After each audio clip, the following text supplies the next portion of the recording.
This podcast is intended for a mature audience. Listener discretion is advised.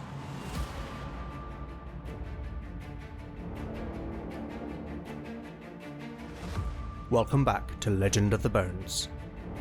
Following in the footsteps of giants, Legend of the Bones is a chimera. A mix of old-school tabletop RPG and dark fantasy storytelling.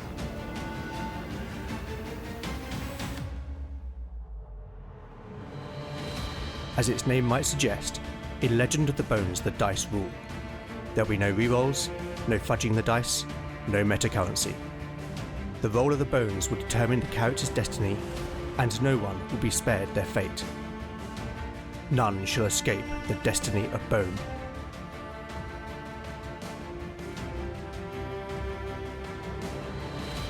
Last time on Legend of the Bones. The party were en route to the mining community of Four Rivers when the wagon fell into a pothole. After pushing the wagon free, the party were ambushed by two giant spiders. In the fight that followed, Valen was savagely bitten on the neck and poisoned. The party defeated the spiders, but Valen spent the next 2 days recovering from the effects of the venom. During his delirium, Valen had a vision of his master, Amos ap Howell, who mentored him through the casting of a new spell. On the fourth day after leaving Housestone, the party came across a waterfall which cascaded into a pool that was enclosed with an ancient stone circle. The companions inspected the pool more closely, and Valen believed that the water in the pool possessed a magical effect. The mage proceeded to drink some of the water, which healed his wound. This moment of wonder was shattered as they heard Jago scream. The carter was being chased by the Terror of Tainmore, a huge black hellhound. Jago was dragged to the ground and mauled as the companions ran to his aid. In the fight that followed, Beric was badly bitten on the thigh before the creature was slain. But whether Jago escaped with his life remains to be seen.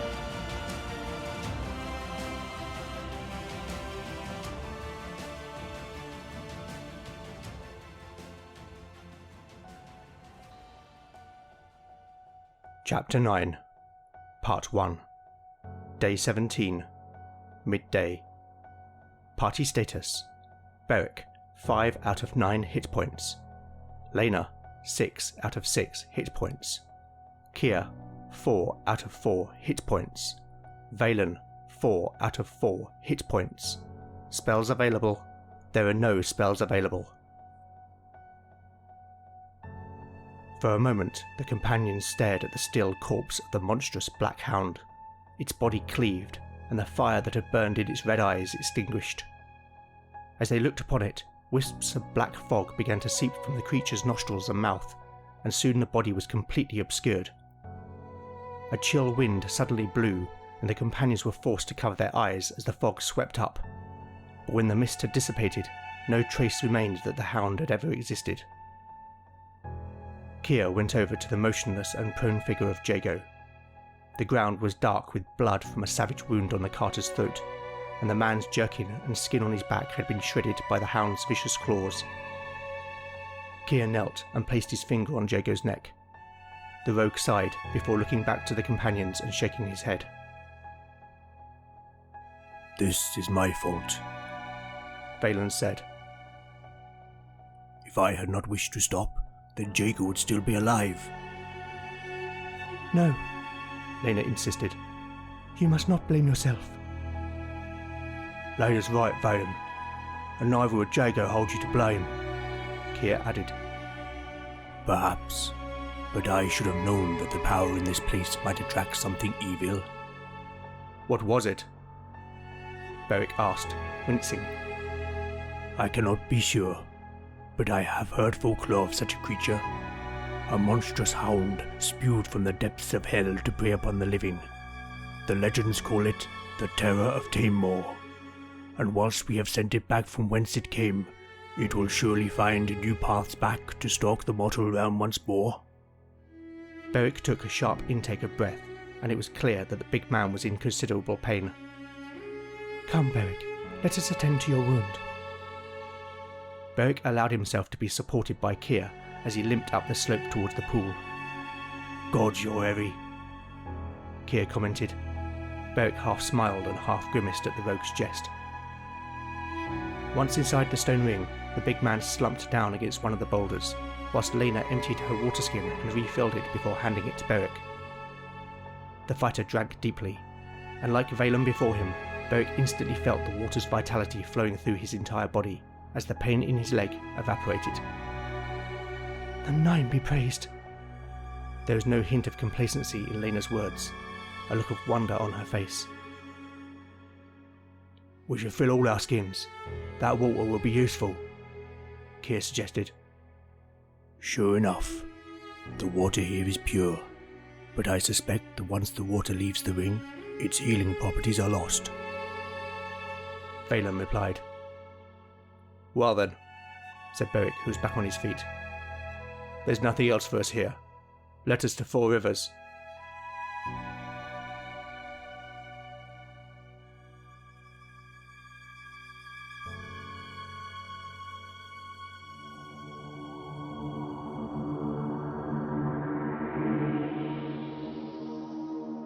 Alas, poor Jago.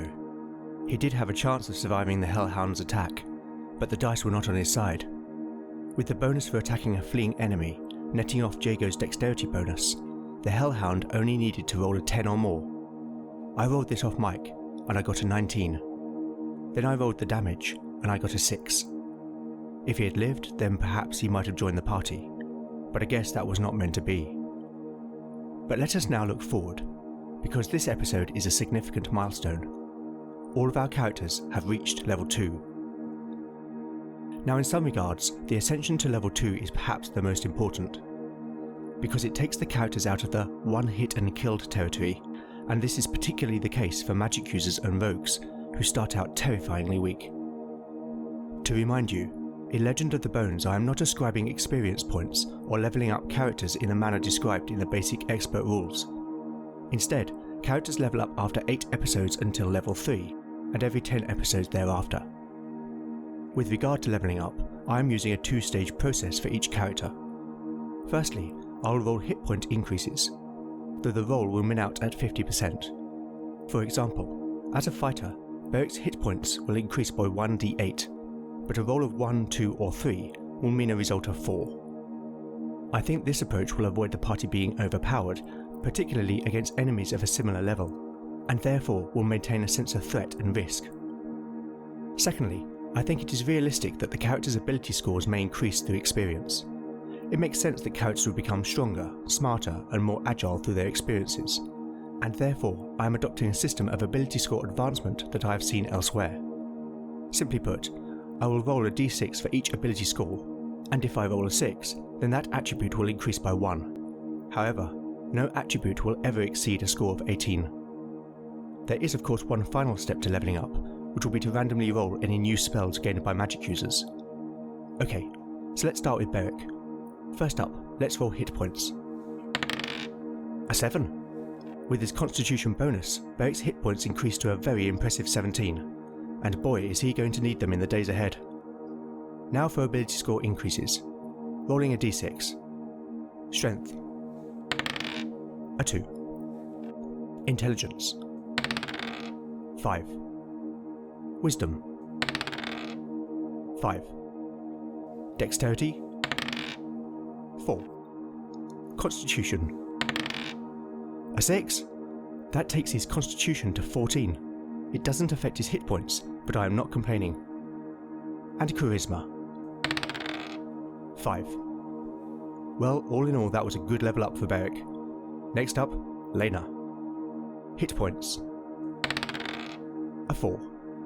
Lena's hit points increased to a very respectable 10. Now for ability score increases. Strength.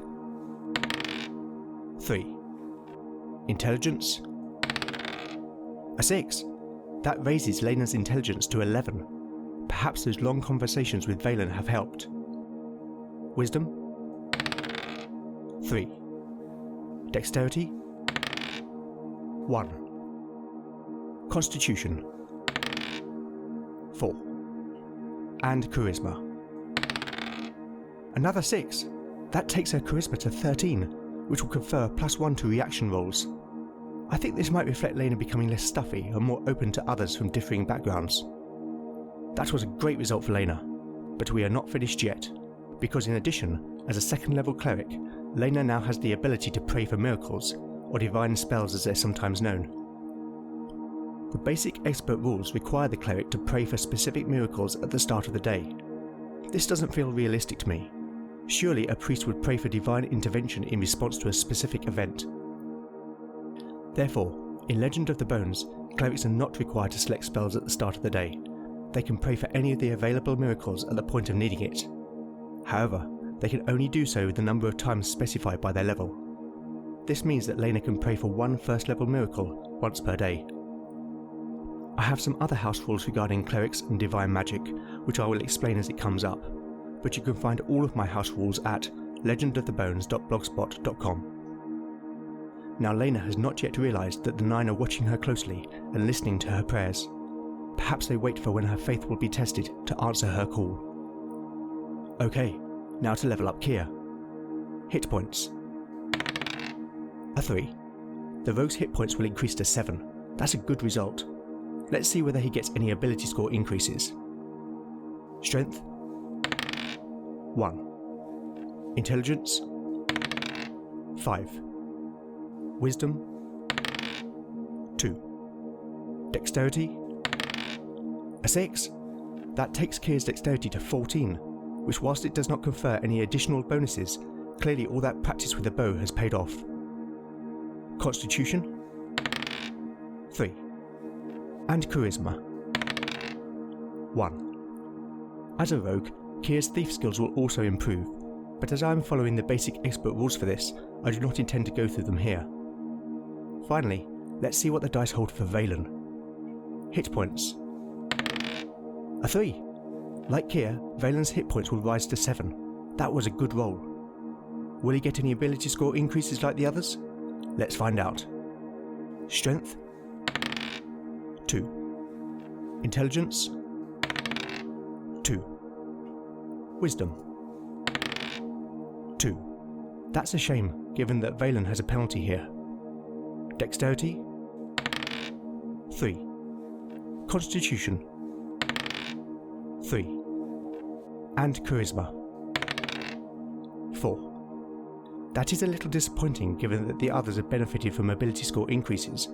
However, let's not forget that Valen will receive an additional first level spell. If you have listened to episode 8, then you will have an inkling about what his new spell will be. I wanted to build Valen's acquisition of new arcane knowledge into the narrative, so I actually rolled the spell early in order to do so, and in the hope that he would survive long enough to acquire it. Through hours of study, Valen has learnt the spell Shield, which, if successfully cast, confers an ascending armor class of 15 against melee attacks and 17 against missile attacks on the mage for 2 turns, which equates to around 20 minutes. Okay, so there we have our first set of level ups. It will be another 8 episodes until they level up again, if that is, they survive that long. Only the dice will tell. Okay, time to get back to the story.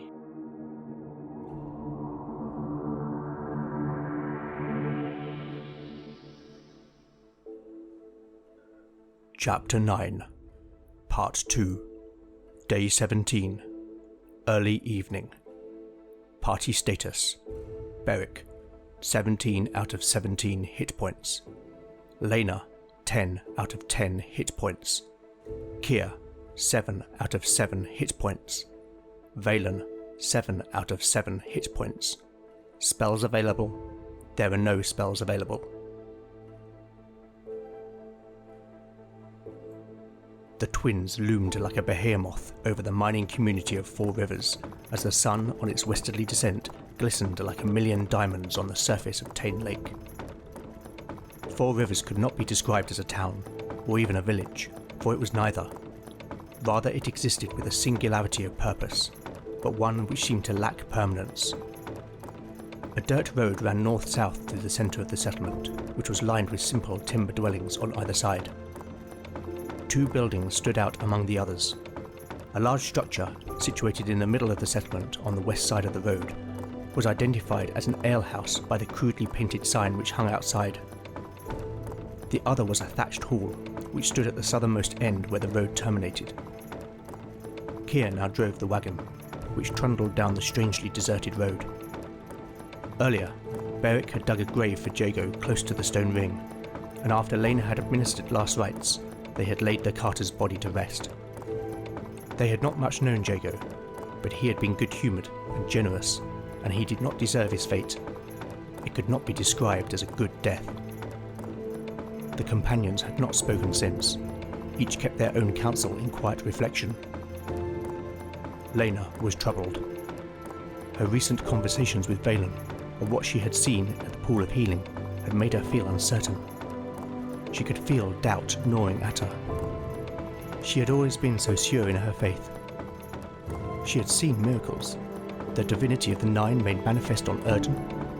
Was the Pool of Healing an example of this? A blessing bestowed by the gods? Or was it, as Valen would claim, some supernatural magic? Would that not be an anathema to the Nine?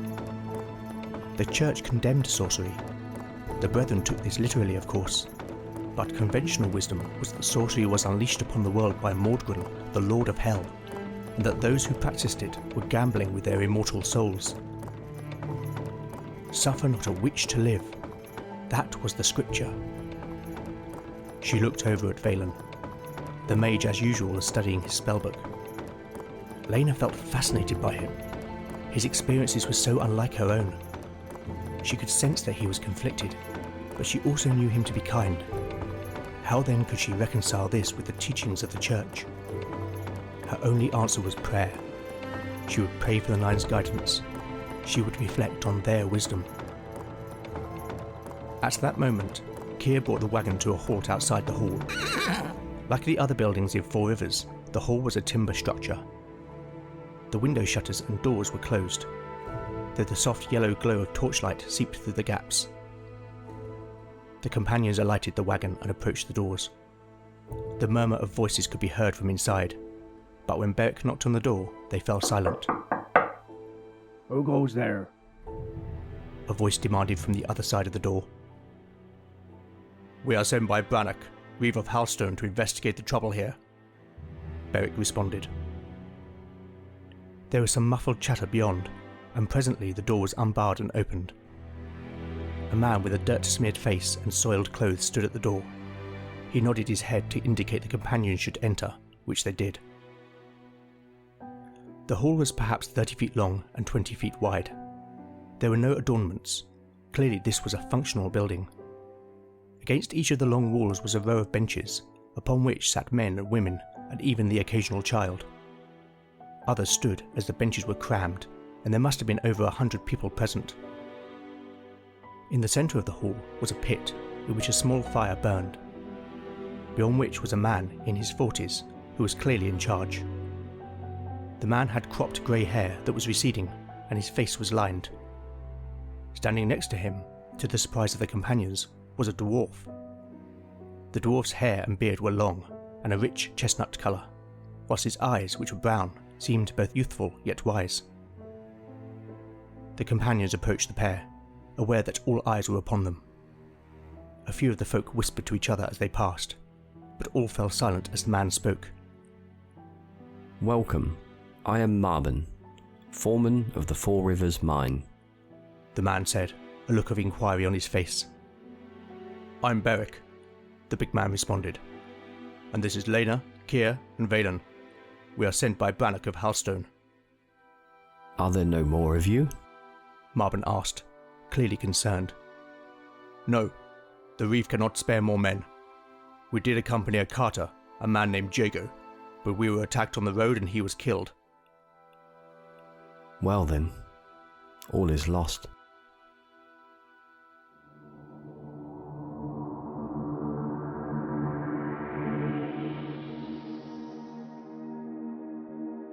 The Gazetteer, Four Rivers. Four Rivers is a small mining settlement situated in the centre of the Tainmoor and located on the eastern shore of Tain Lake, close to the hills known as the Twins. It is so called because of the number of rivers flowing into and from the lake. The settlement was established less than a decade ago after tin deposits were found in the North Tain River and the source traced back to the Twins. The former Lord Conwyn paid for the mine to be established and hired dwarven engineers to train the locals. Within 3 years, the mine was the biggest source of tin on the Pau and Moore Peninsula, bringing economic growth to the region and turning around the fortunes of the Conwyn family. The settlement is currently home to around 100 souls, mainly miners and a few other tradesmen plus their families, which is half the population at its height. The leader of the community is Marbon, the foreman, who has worked at Four Rivers since the mine was established. Marbon is assisted by brothers Torsten and Tostig, dwarves from the Iron Ridge Mountains. The brothers are the last of the dwarven engineers in Four Rivers, having stayed on after the others returned to their homeland. As is typical, the tinstone extracted from the mine is smelted at Four Rivers before the ingots are sent by river barge down the North Tane to Halstone. But its remote location and scarcity of other natural resources mean that the mining operation is highly dependent on supplies from the town. The success of the Four Rivers mine has intensified the rivalry between neighbouring barons and the Conwyn family, in particular from the Polmere family, who own lands to the south, including the town of Hale. Lord Polmere contests the lordship of the twins, despite the Conwyns' possession of a royal charter. Whilst this hostility has not yet led to open conflict, Brannock has long suspected that Lord Polmere has been responsible for the increased brigand activity in the Heartwood. In addition, Marbon has begun to suspect that in recent times, saboteurs have infiltrated his operation due to a number of unexplained accidents and cave-ins. If that wasn't enough, the Four Rivers mine now faces an existential threat.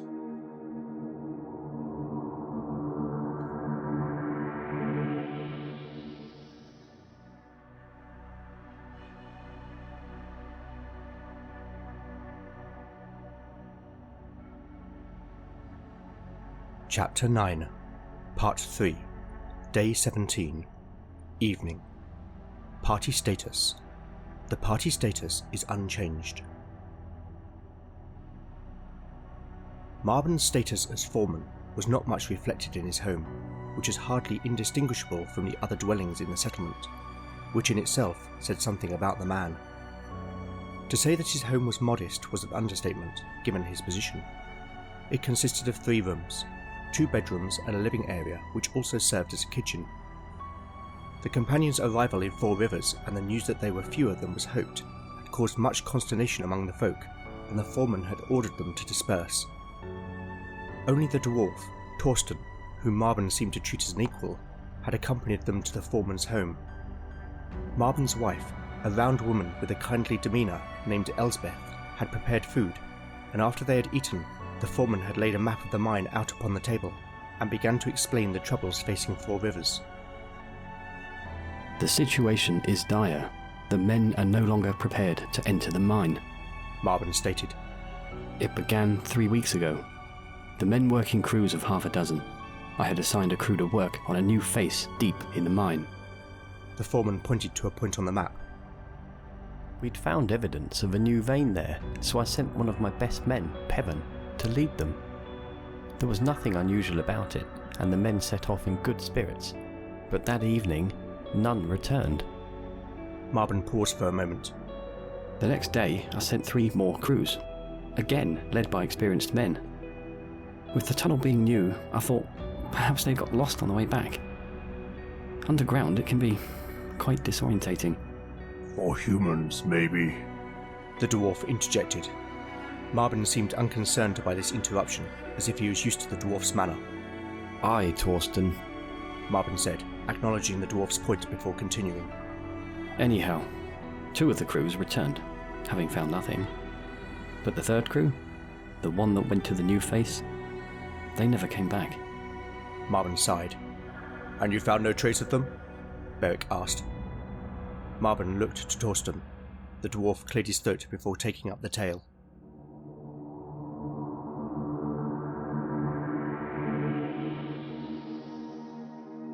This is one of those moments where I'm going to let the dice decide.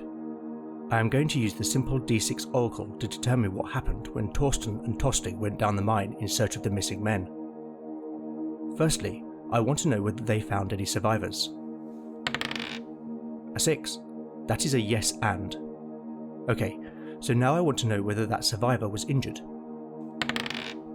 A 4. That is a yes but. Okay. So were the 2 dwarves attacked by something in the mine? A 4. That is a yes, but. Okay, so now I want to know whether Tostig was killed in the attack.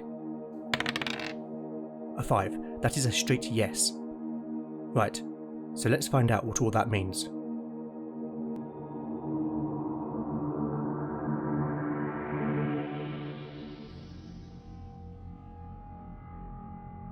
The dwarf looked grim as he recalled the events that he now relayed. After the second crew disappeared, my brother Tostig and I went in search. We dwarves can navigate easily underground, and our eyes have no need of torchlight. Torsten explained. We went alone. Taking others would have only slowed us. You humans cannot move as quickly underground. The dwarf scratched at his beard with thick, stubby fingers before continuing. When we arrived at the new face, we found that the miners had broken through into a cavern. We stepped through the opening to investigate further, and saw their tools and equipment strewn on the floor as if abandoned in a hurry. We began to search for some clue as to what had passed, and that's when we found a survivor. Torsten now looked pale. There was some remembered fear in his eyes. The man was in a bad way.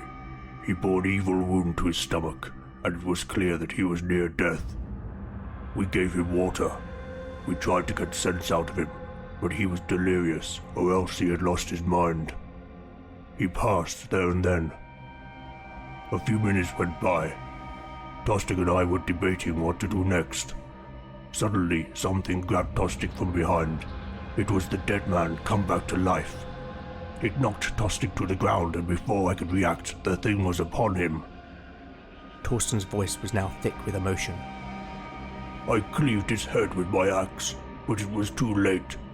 Tostig's throat had been torn out. My brother was dead. I waited. I knew I could not carry his body out of the mine, lest I be beset by enemies. Yet I would not let him bear the same fate should it come. I waited for what seemed like hours, but it was probably only minutes. And in those minutes I prayed that Tostig might be spared the ignominy of undeath. But my prayers were left unanswered, and when my brother's corpse rose again, I cleaved his head also.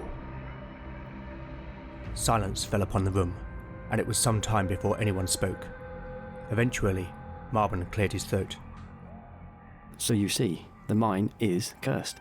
No man will walk there for fear of forsaking their immortal souls. The fate of Four Rivers, and all those that depend on it, is in your hands.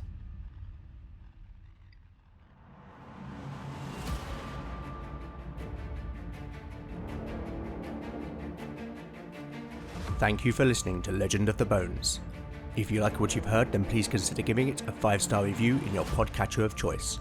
Every review helps the show reach new listeners. I would like to welcome and thank this episode's voice talent. The role of Marvin was played by Jim Hurst. Thank you, Jim. Your contribution has really added to the show.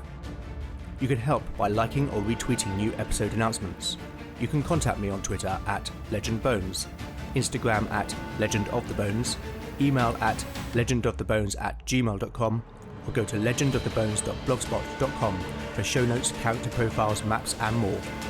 Join me next time to find out what awaits our adventurers as the bones decide their fate. None shall escape the destiny of Bone.